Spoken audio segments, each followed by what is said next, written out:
सद्गुरू श्री ब्रह्मचैतन्य महाराज गोंदवलेकर यांचं प्रवचन 1 मार्च। प्रापंचिक माणसाची स्थिती कशी असते? सर्व संतांनी भवरोगावर खात्रीचे औषध सांगितले आहे। सर्व संत आपापल्या परीने मोठेच आहेत, पण त्यातल्या त्यात समर्थांनी आपली जागा न सोडता विषयी लोकांचे चित्त कुठे गुंतलेले असते हे पाहिले आणि मगच रोगाचे निदान केले।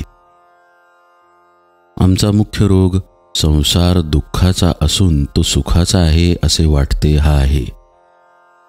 रोग कळून आला, पण औषध जर घेतले नाही तर तो बरा कसा होणार? रोग असेल तसे औषध द्यावे लागते। अजीर्णाने पोट दुखते ते भुकेने दुखते असे वाटून आम्ही अधिक खाऊ लागलो तर कसे चालेल? संसार ज्याला दुःखाचा वाटतो त्यालाच परमार्थ मार्गाचा उपयोग। एखादा दारू पिणारा मनुष्य दारूपायी आपले सर्वस्व घालवतो। दारूचा अंमल नसतो त्यावेळी तो शुद्धीवर येतो आणि त्याला आपल्या बायको मुलांची काळजी वाटते। आपला प्रपंच नीट व्हावा असेही त्याला वाटते, पण त्याच्या बुद्धीला त्यातून मार्ग सुचत नाही। मग तो पुन्हा इतकी दारू पितो की त्यात त्याला स्वतःचा विसर पडतो आणि अशा रीतीने त्यामध्येच तो स्वतःचा नाश करून घेतो। अगदी याचप्रमाणे प्रापंचिक माणसाची स्थिती होते। पहिल्याने प्रपंच बरा वाटतो, मनुष्य त्यात रमतो। पुढे काही दिवसानंतर तो थकतो, त्याची उमेद कमी होते आणि म्हणून आता आपल्या हातून परमार्थ कसा होणार असे त्याला वाटते। पण नंतर तो पुन्हा जोराने प्रपंच करू लागतो आणि शेवटी हीन अवस्थेत मरून जातो।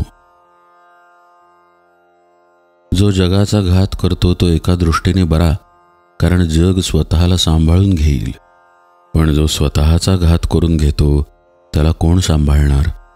तो फार वाईट समजावा। केवळ प्रापंचिक हा असा आत्मघातकी असतो। खोटे कळूनही त्यात सुख मानून तो राहतो आणि देवाने जे निर्माण केले ते माझ्या सुखाकरिताच केले असे समजून मरेपर्यंत त्यातच गुरफटून जातो।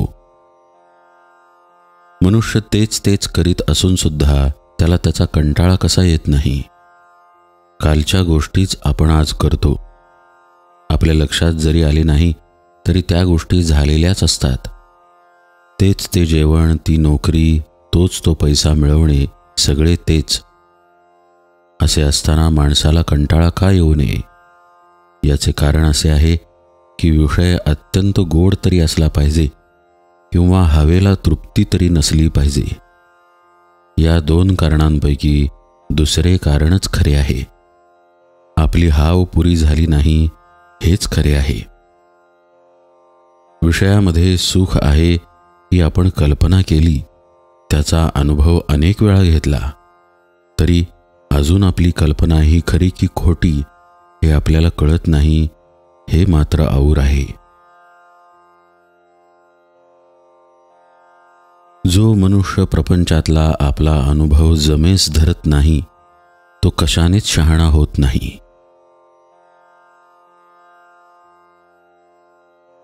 जानकी जीवन स्मरण जय जय राम।